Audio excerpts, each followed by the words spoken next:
Airwaves show, and it was pretty fucking interesting.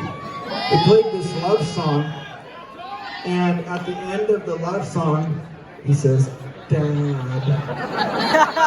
And we didn't laugh because we're sons of bitches and we take that shit seriously. We have lots of songs about our dads down here. Lustful, sexual, you fucking asshole. Come on, this was funny. That's what I do. Oh, you've never been to a Blink show? Where we sing songs about that shit. Ladies and gentlemen, Jesus fucking Christ. Jesus Christ himself. Usually when he hands me a guitar, he walks on top of water and brings me wine. Actually, you do bring me wine. You bring me White Claw, motherfucker. White Claw. Putting the dick back in dick. It's not really a good slogan, but it works. When I was in junior high, I started playing the guitar, and there's only two reasons. It's actually really fucking funny. If you go anywhere, do the wrong number, like you go to McDonald's, and you say, "I'll take 3 French fries," it's just fucking funny. So, in any case, let's get back to the fucking show. There's only 2 reasons why you play guitar in junior high. One of the reasons is I'm gonna break out of suburbia and I'm gonna be a fucking rock star. Fuck this place. I'm gonna make it big, I'm gonna make some money. I'm gonna get some fucking hot baby birdies to like me. That was not the reason I started playing guitar, because that was not attainable. The only other reason that you play guitar is to fucking skip the rock star shit and go after those hot baby birdies in your junior high school directly. And that's what I did. And I used to call them up at home. I would call their landline. Heard of that? Because if someone calls your house on the landline, you're like, God, who the fuck is calling my fucking house? God damn it. It's different if they call your phone in your pocket, but if they call your house, I'll kill somebody. Who the fuck is calling you?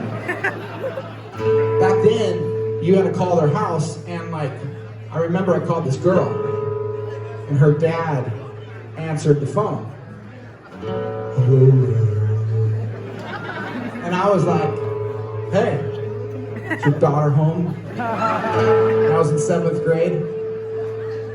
And she would get on the phone, and I'd be like, "Hey, it's Tom. Tom Delonge. From math class." And it didn't do shit. And a few years later, I was a sophomore. This is a true story. Motherfuckers, listen, you're gonna learn some shit tonight. Those assholes in Dallas can't learn. They don't know how to read. But you will learn. But when I went there, I was like, "Houston, those guys are fucking dumb as fuck." Just joking. No, I didn't. No, I'm serious. I'm just joking. I remember I was a sophomore and I got my license and it was Christmas, just like now. And I went to this girl. She was in track and field and soccer. She had legs that I remember I would look at her hamstrings. I was just like, fucking smooth. Look at the top of those legs. Is there a vagina okay? I went up to her and I was like, "Hey, do you want to go out tonight with me to the movies or some shit?" You know what she said? "Oh, I'm sick." I swear to God, that's what she said.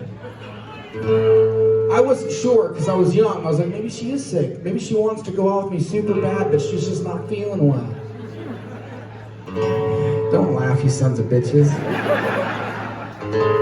Jacking off as a fucking teenager. It's like we're trying to find girls. And so I went home that night and I dressed up as Santa Claus for a family Christmas party where I gave the presents to all the kiddos.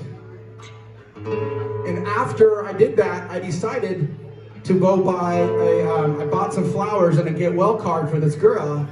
And I decided I would drive the flowers and the get well card over to her house to deliver them to her while dressed up like Santa. So I knocked on the door, and I hear her dad, "Hello there." Hello. And he would answer the door, and I remember him standing there like a pervert, that's like a French way of saying it, pervert, Santa. And I was like, "Hey, is your daughter home?" I'm like 16, "Is your fucking daughter home?" You know what he said to me? "She's out with her friends." Swear to God, I was crushed. So you know what I said? I said, "Good, fuck you, these flowers are for you, motherfucker." I said, "Kiss me." And I pulled her dad in, and I kissed that motherfucker hard. And my life depended on it. And I squeezed those fucking butt cheeks for hours. Squeezed those butt cheeks and shit. Story's not done, shitheads. 2 years later, something interesting is starting to happen. My little punk band is getting big. And we're playing in Santa Barbara, California. You know, where fucking Oprah lives, that fucking hot piece of ass. And I'm loading my guitar into the back of the club. And here comes the same fucking girl. I swear to God this is true. And she goes, "Oh my God, you're playing here tonight? Oh my God, that's so weird. Do you want to go out after the show?" No. You know what I said to her? "Fuck you! I'm a fucking rock star. I don't have time for you." There's 28 people here to see us tonight. But now that I look back, with all the maturity and the spiritual awareness that I have, God damn it, I should have played with them boobies, right? Touch them boobies. Les boobies from Les Jesus Christ. Well, in honor of the little boy who really wanted to touch the boobies, I picked up a guitar to travel the world to touch the boobies. Here's a song for you. Where are you? I'm so sorry. I cannot sleep, I cannot dream tonight. I need somebody and always. Sick, strange darkness comes creeping on, so haunting every time. Never scared, I counted. Watching all the spiders, catching things and eating their insides, like indecision to call you. And hear your voice a treason when you come home and stop this pain tonight. Stop this pain tonight.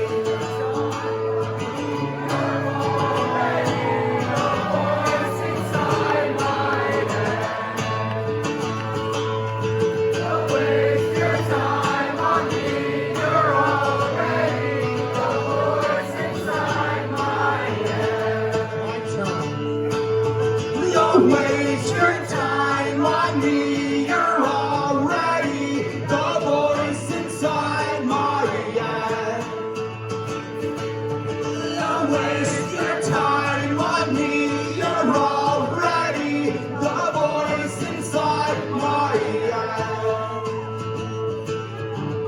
Okay, is that song in your head? So a few years after that, Mr.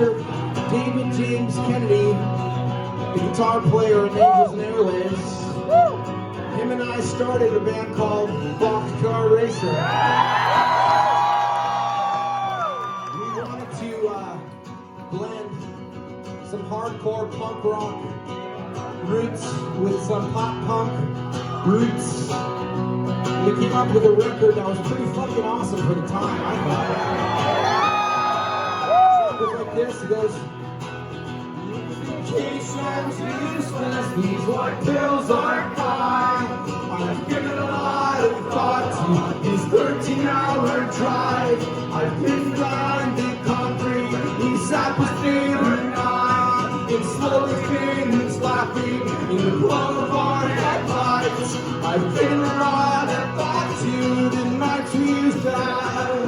The days have come and gone, our lives have by so fast. I can remember breathing on your bedroom floor, where a lady told you, but you swear you love me more. Do you care if I don't know what to say? Will you sleep tonight? Will you think of me? Will I shake this off, pretend it's all okay? There's someone out there who feels just like me.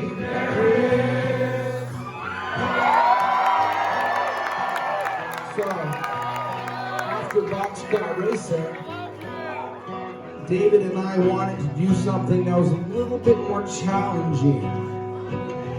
We were like, how do you go from a punk rock band into a band that makes you really think about who you really are?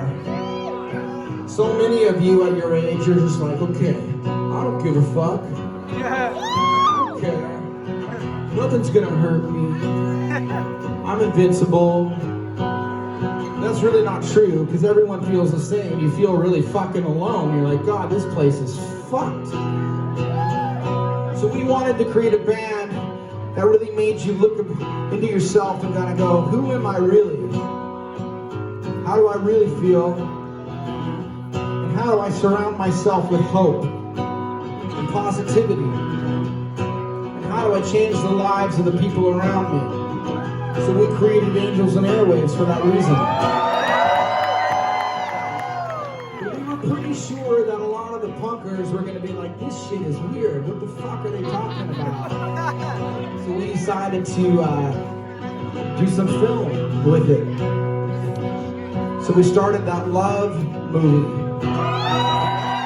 We did the Poet Anderson animations. Put out a shitload of books, and we were like, God damn it, we really need some help. This is hard. So we created To the Stars as a production company to try to make these big ideas a little bit more digestible for people that wouldn't understand them. But one problem was, you see, I was obsessed with this idea that we could all come together, that we were more united as the human race with all of our brothers and sisters across the ocean that we all talk about and that we all want to admit. And I was like, God, there's something wrong. I bet you if I tell this one story, this one particular story, it might really change things a little bit. And so I went on a little hiatus, and I spent 2 years making my way into the US government, and boy did they get mad at me for a little bit. And I remember I was asking around, and I was like, hey, can you put me in front of some people just for 5 minutes? I have an idea. And these guys were like, okay. And I remember sitting in these small rooms with all these guys that had multiple stars on their shoulders from different places in the DOD, in the CIA, and the OSD, other places that I can't say. And they would say, Tom, what are you trying to do? And I would say, hey, what if we were to tell everybody that we're not the fucking only ones in this universe? You know what they said to me? They were like, well, none of this is true, but we want to hear your ideas. And I'd say, I think these people are ready for the conversation. The conversation. And they said, okay. And those guys came out of the shadows, and I our little production company for Angels and Airwaves became to the stars of Academy of Arts and Science. There's a lot more coming down the road for you guys. And you might have seen some articles a few months ago where the U.S. Navy was talking about and those videos that I brought out to the world with the New York Times. Because that subject is going to change your lives and the way you feel about yourself and the way you feel about the people around you and your belief system of who we are and where we're going. It's going to change the world, and I know what's coming. You guys don't. But you're here tonight. You're way ahead of the fucking curve. And in honor of all that work I did when people said Tom was crazy, he quit this big fucking rock band to chase spaceships and aliens. Well, guess what, motherfuckers? I achieved the mission. And to honor all that shit, I'm gonna sing a song I wrote many years ago. And you're gonna fucking sing it with me now, yeah? Hey, Mom, you're stuck in the back room.